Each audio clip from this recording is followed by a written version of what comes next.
আসসালামু আলাইকুম ওয়া রাহমাতুল্লাহি ওয়া বারাকাতুহু। সবাই ভালো আছেন? আলহামদুলিল্লাহ, আল্লাহ তাআলা ভালো রাখছে।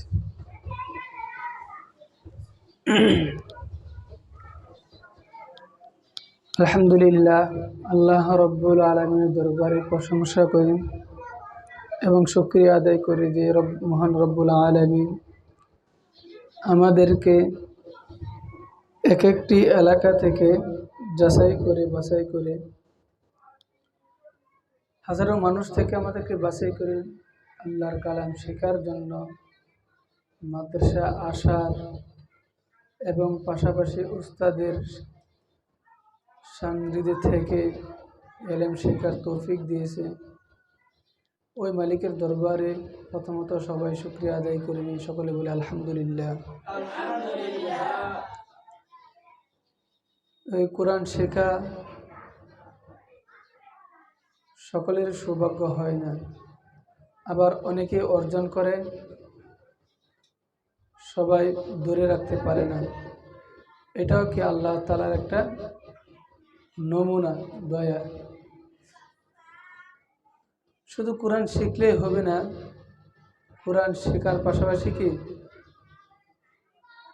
আমলে চর্চা থাকতে হবে। আমার আখলাক সুন্দর হতে হবে, আমার চরিত্র সুন্দর হতে হবে।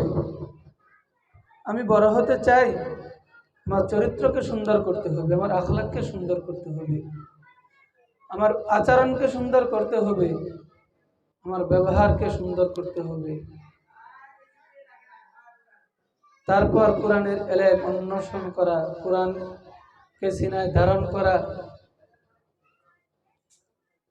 কোরআনকে বুকে রাখা তখনই সম্ভব যখন আমার আখলাক, কথাবার্তা, চরিত্র, ব্যবহার সবকিছু সুন্দর হবে।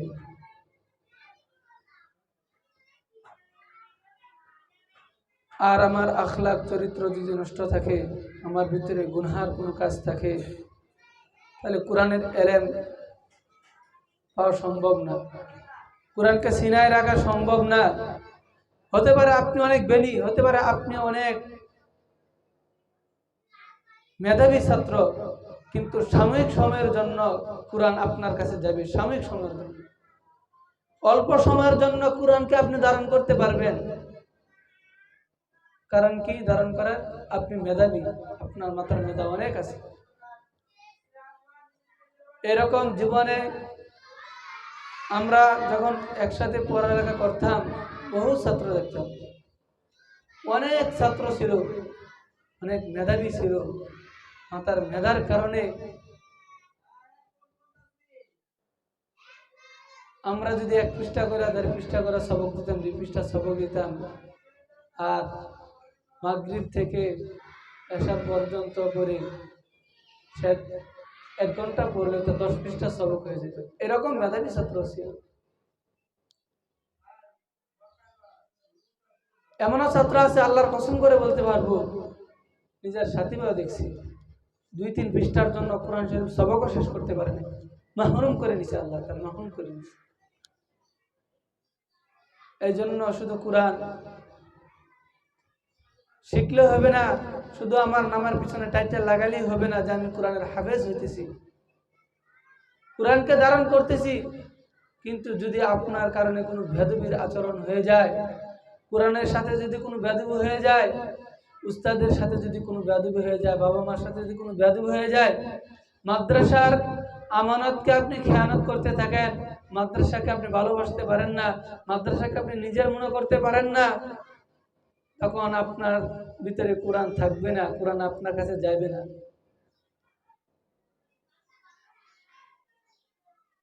কোরআন আপনার কাছে তখন যাবে না।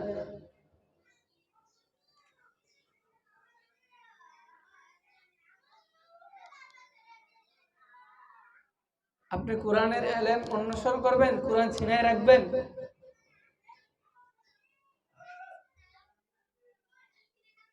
সিনা সিনা থেকে কোরআন যাবে। কোরআনের এলেম সিনা সিনা থেকে যাবে, উস্তাদের সিনা থেকে আপনার সিনায় কোরআনের এলেম যাবে। উস্তাদকে সম্মানের পাত্র বানান, উস্তাদকে তাজিম করেন, সম্মান করেন, বড়দেরকে সম্মান করেন। উস্তাদ আপনার নাই হোক, অতএব আপনি এমন একজন লোক দেখছেন যে আমার উস্তাদের সমবয়সী, উস্তাদের মতন দেখা যায়, তাকেও আপনার সম্মান করা দরকার। আপনি কোরআনের পাখি, ওদেরকেও আপনি সম্মান করবেন।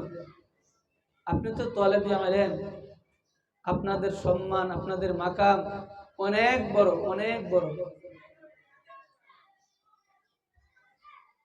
আপনারা যখন রাস্তা দিয়ে হাঁটাচলা করেন, আপনাদের পায়ের নিচে তো ফেরেশতারা নূরের পর বিছায় দেয়। আল্লাহ তাআলা আপনাদের মাকাম এত বৃদ্ধি করে রাখছে, এত বড়। আর কোরআনের হাফেজ হতে পারলে, কোরআনের উপরে যে আমল করতে পারেন, দুনিয়াতেও শান্তি পাবেন, আখিরাতেও শান্তি পাবেন। এক একটি আয়াত পরে পরে এক একটি তালায় উঠতে থাকবেন, 6666 তালার ভবনের মালিক হয়ে যাবেন। তো সেই কিতাব আমরা শিখতেছি, সেই কিতাব শিখাইতেছি, সেই কিতাবকে মুহাব্বত করা, যত্ন করা, ভালোবাসা দরকার আছে না? যার মাধ্যমে শিখতেছি সবই যে আমাদের প্রয়োজন। উস্তাদ না থাকলে আমরা ইলম শিখতে পারতাম না, মাদ্রাসা না থাকলে একসাথে বসে শিখতে পারতাম না, রিয়াল না থাকলে রিয়ালে ছাড়া পড়তে পারতাম না। কোরআনের সাথে সব কিছু এগুলির কি সম্পৃক্ত, সম্পর্ক আছে কোরআনের সাথে সবাই। এই জন্য মাদ্রাসার জিনিসকে হেফাজত করা, উস্তাদের কথা মতো চলা, উস্তাদ যখন যেভাবে বলে সেভাবেই মানার চেষ্টা করা, এবং মানাটাই কি আপনার জন্য জরুরি, মানতেই হবে। কারণ একজন আদর্শবান উস্তাদ কোনোদিন ছাত্রদের ভবিষ্যৎ নষ্ট হোক, ছাত্র জীবন নষ্ট হোক, একজন উস্তাদ কখনো চায় না। অতএব আপনাদের সাথে পিরাপিরি মারামারি একটু সময়ের জন্য করে, সেটা আপনাদের ভালোর জন্য। আমাদেরকে যখন উস্তাদরা শাসন করতো, তখন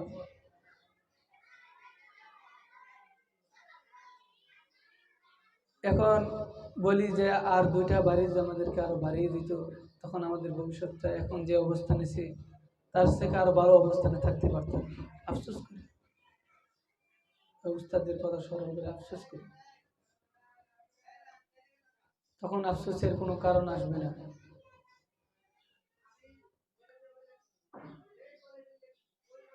যখন আপনি আদব মুআদ্দাব হবেন, বেন আপনার কম হোক, উস্তাদের দোয়া যখন আপনার উপরে থাকবে, আল্লাহ তাআলা আপনাকে এমনিতেই চমকা দিবে।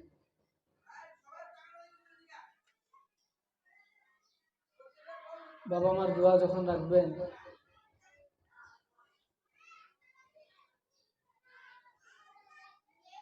বাবা মার দোয়া যখন আপনার উপরে থাকবে, তখন আল্লাহ তাআলা আপনাকে এমনিতেই চমকা দিবে। এই জন্য বলি কি, কোনো অবস্থাতে কোনো কারণে মা বাবা উস্তাদ তাদের সাথে বেয়াদবি করবেন না। উস্তাদের সাথে যদি কেউ বেয়াদবি করেন, আপনি ইলম শিখতে পারবেন না, আপনি কোন না কোনো কারণে আপনি মাহরুম হয়ে যাবেন, এবং যুবক অবস্থা আল্লাহ তাআলা আপনাকে দুনিয়া থেকে উঠাবেন।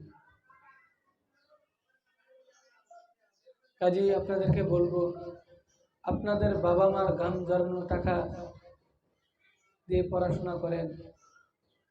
অনেক আশা নিয়ে আপনাদেরকে মাদ্রাসায় দিছে যে আমার সন্তান ভালো হাফেজ হবে, আমার সন্তান কি হবে, ভালো হাফেজ হবে, আলেম হবে, আমি মারা গেলে আমার সন্তান আমার জানাজা পড়াবে। অনেক আশা ভরসা করে আপনাদেরকে মাদ্রাসায় দিছি। কিন্তু আপনি তো জানেন যে আমি এখানে বসে থেকে সময়কে মূল্যায়ন করতেছি না, সময়কে কাজে লাগাইতেছি, না সময়টাকে নষ্ট করে দিতেছি। হায় আফসোসের মাঝে পড়বেন এক সময়, শেষে গিয়ে আপনার বাবা মার পরিশ্রমের সবকিছু যাবে বৃথা। তখন বাবা মার লানত আপনার উপরে পড়তে থাকবে, তাদের আশা আকাঙ্ক্ষা সব শেষ হয়ে যাবে, নিমিষেতে সবকিছু শেষ হয়ে যাবে। আর ওরা তো জানে না, ওরা জানে যে আমার সন্তান পড়তেছে, মাদ্রাসায় পাঠাইছি, ছেলে ভালো হাফেজ হতেছে, আলেম হতেছে।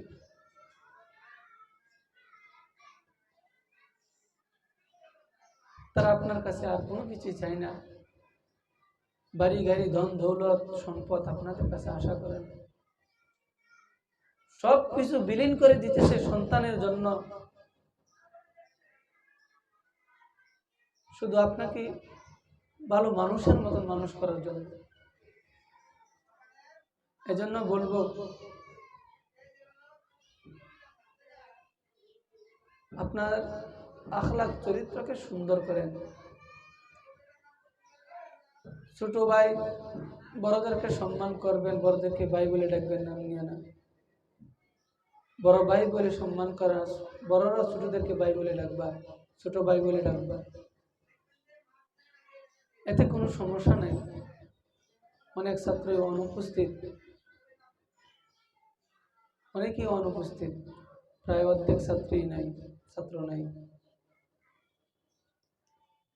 ওদের কানে কথাগুলো পৌঁছা দিবেন।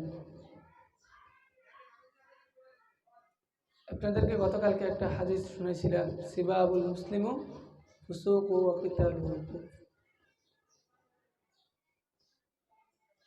মুসলমানকে গালি দেওয়া হয় ফাসিকি, মুসলমানকে কি গালি দেওয়া ফাসিকি, ফাসিক।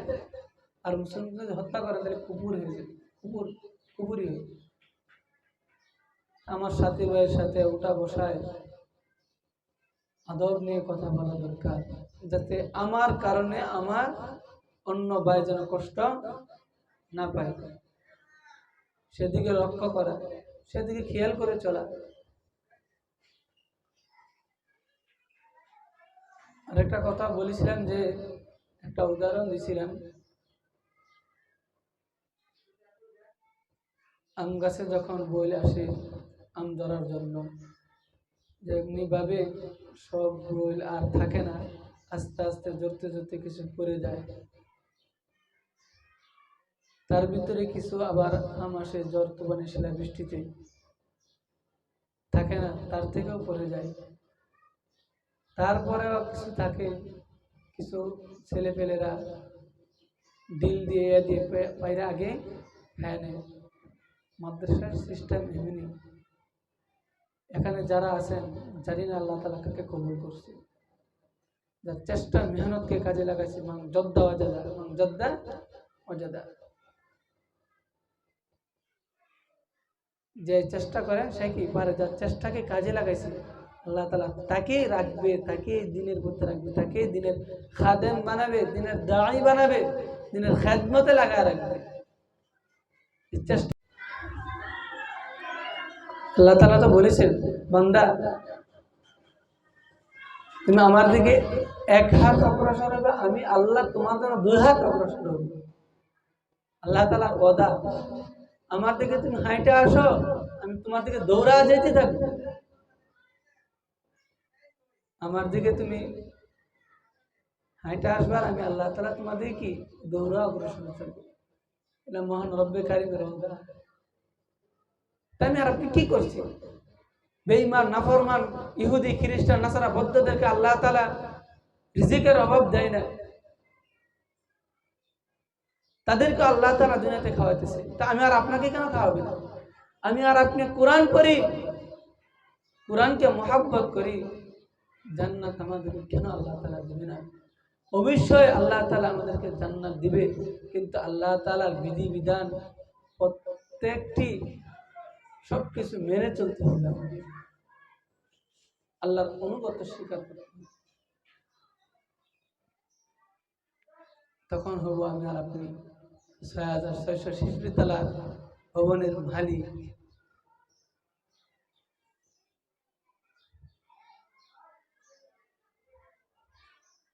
সাথে বেয়াদবি না হয়, কথাবার্তা, আচার আচরণে চলাফেরায় কোনো অবস্থাতে যেন না হয়। হয়তো সে নুরানির একজন শিক্ষক হোক, উনি ওনার যোগ্যতা নিয়ে আল্লাহ তাআলা ওনার মাকামের কারণে উস্তাদ হিসাবে আল্লাহ তাআলা তাকে কি কবুল করছেন। আপনি হতে পারেন বড়, উস্তাদের সামান্য দেখা যায়, তবু আপনি কি ছাত্র, উস্তাদের অনুগত্য আপনার স্বীকার করতে হবে। আপনি বড় তাই কি আপনি কেন উস্তাদের যোগ্যতা অর্জন করতে পারেননি?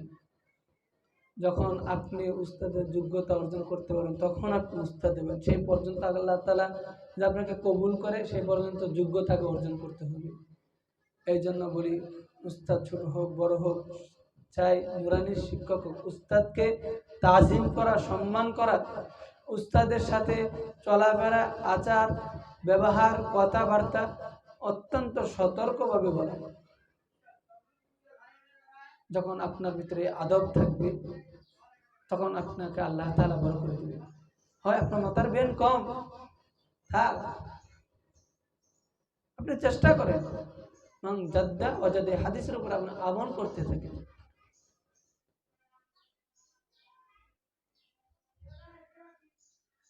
তখন আপনি কামিয়াব হতে পারবেন, তখন আপনার জীবন সুন্দর হতে থাকবে, আপনার ভবিষ্যৎ সুন্দর হতে থাকবে। পারবেন তো? যে কথাগুলো বলছি মানার চেষ্টা করবেন তো ইনশাআল্লাহ? প্রত্যেকটি কথার উপরে আমল করবেন।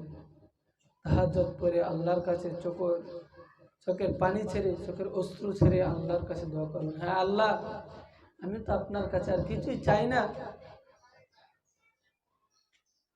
মাদ্রাসা আসছি, আল্লাহ আমাকে কোরআনের এলেম দেন, কোরআন আমার সিনায় ধারণ করার মতো তৌফিক দেন। আমার সাথী ভাই, ওকে আপনি দিন দিন তার পড়ার মাঝে তারাক্তি উন্নতি দান করেন। তখন অপরের জন্য দোয়া করেন, আল্লাহ তাআলা আগে আপনার জন্য আপনার দোয়াটা কবুল করবে। সবাই যেন সকলের জন্য দোয়া করবেন, একে অপরকে সালাম দিবেন।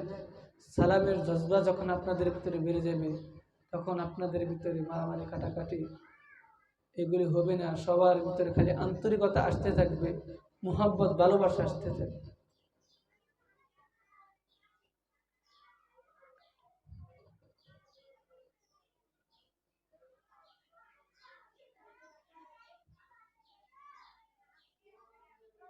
যারা নাই তাদেরকে আপনি সবাই এই কথাগুলো জানিয়ে দিবেন, বাল্লিগু আন্নি ওয়ালাউ আয়া, আমার পক্ষ থেকে একটি বাক্য হলেও অপরকে পৌঁছা দাও, এটা আমাদের ইমানি দায়িত্ব।